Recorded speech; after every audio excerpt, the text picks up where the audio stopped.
আল্লাহ পাকের আরশের নিচে একটি গাছ আছে। দুনিয়াতে যত প্রাণী আছে সেই গাছে তত সংখ্যক পাতাও আছে। গাছটির নাম শাজারাতুল মুনতাহা।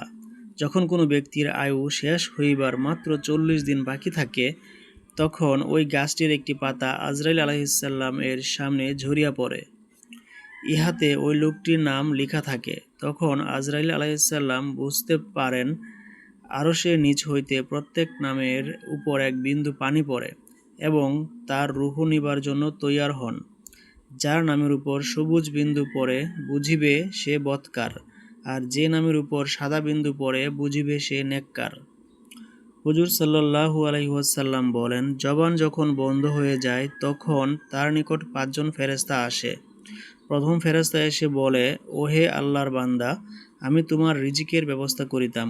আজ সারা জাহান ঘুরিয়াও তোমার জন্য এক লোকমা খাদ্য আনতে পারলাম না।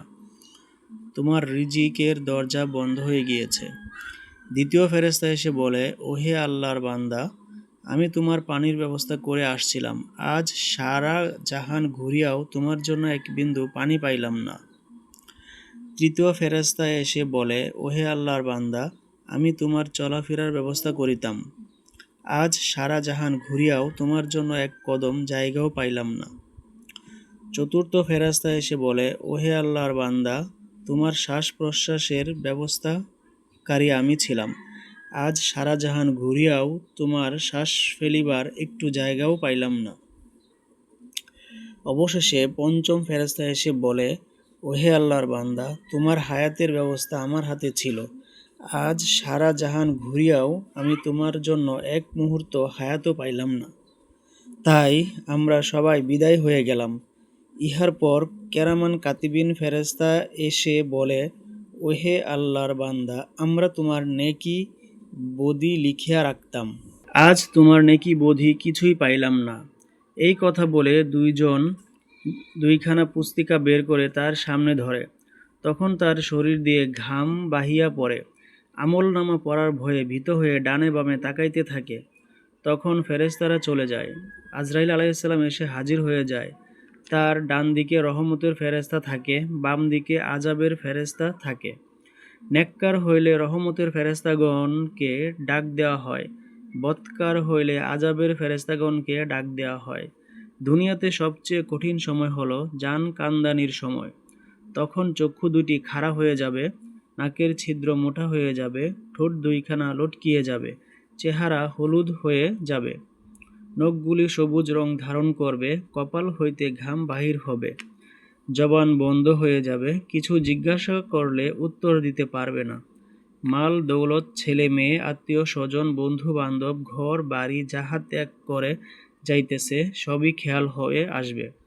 মনে মনে মনে হবে, হায়রে জীবনটা বৃথাই কাটাইছি।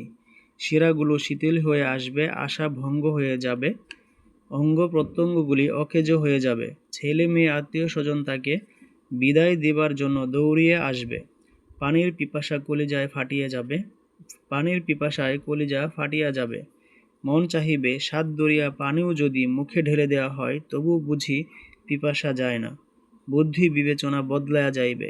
শয়তান ঈমান নিবার জন্য তখন বরফের পানি ভরা পেয়ালা এনেছি বলে পেয়ালা নাড়ায়, আর বলে, তোমাকে পানি দিব, তুমি বলো আল্লাহ দুই। তাহলে এই ভয়ানক কষ্ট হতে রেহাই পাবে। নেককার বন্ধু বা ওস্তাদ থাকলে তাকে ডান পাশে দেখতে পাবে। সে বলবে, তুমি ওই পানি পান করিও না। তুমি বলো, লা হাওলা ওয়ালা কুওয়াতা ইল্লা বিল্লাহিল আলিয়্যিল আযীম। আর নেককার বন্ধু বা ওস্তাদ না থাকলে ওই সংকট মুহূর্তে পিপাসায় ধৈর্য ধরতে না পেরে তার সাথে একমত হয়ে পড়ে, শয়তানের প্রস্রাব খেয়ে কাফের হয়ে দুনিয়া ত্যাগ করে। ইমাম আবু হানিফা রহমতুল্লাহ আলাইহি বলেন, যারা ঈমান লাভের কারণে শুকর করে না, মৌতের ভয় করে না, মানুষের উপর জুলুম করে, অধিকাংশ এমন লোকগুলো মৃত্যুর সময় ঈমান হারাইয়া কাফের হইয়া দুনিয়া ত্যাগ করে। নাউজুবিল্লাহ।